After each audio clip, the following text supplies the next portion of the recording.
Okay, MP3 versus a WAV file. What's the difference and why should you choose one over the other? Let's start with MP3.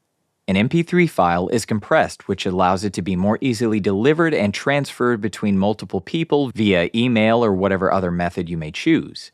While this is great for easy transfers, due to it being compressed and therefore a smaller file size, it comes with a trade-off: lower quality audio. Now, let me clarify. Most people, if put to the test, can't even hear the difference between an MP3 and a WAV file. Even still, I always edit with a WAV file because I know a WAV file will retain the quality of the original recording.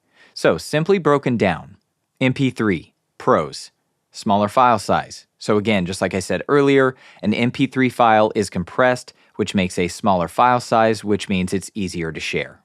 Cons: reduced audio quality.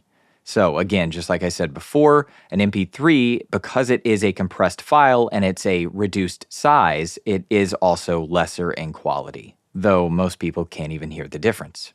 A WAV file, pros, retains the quality of the original recording, so technically it sounds better. But cons: it's a larger file size, so it ends up being harder to share.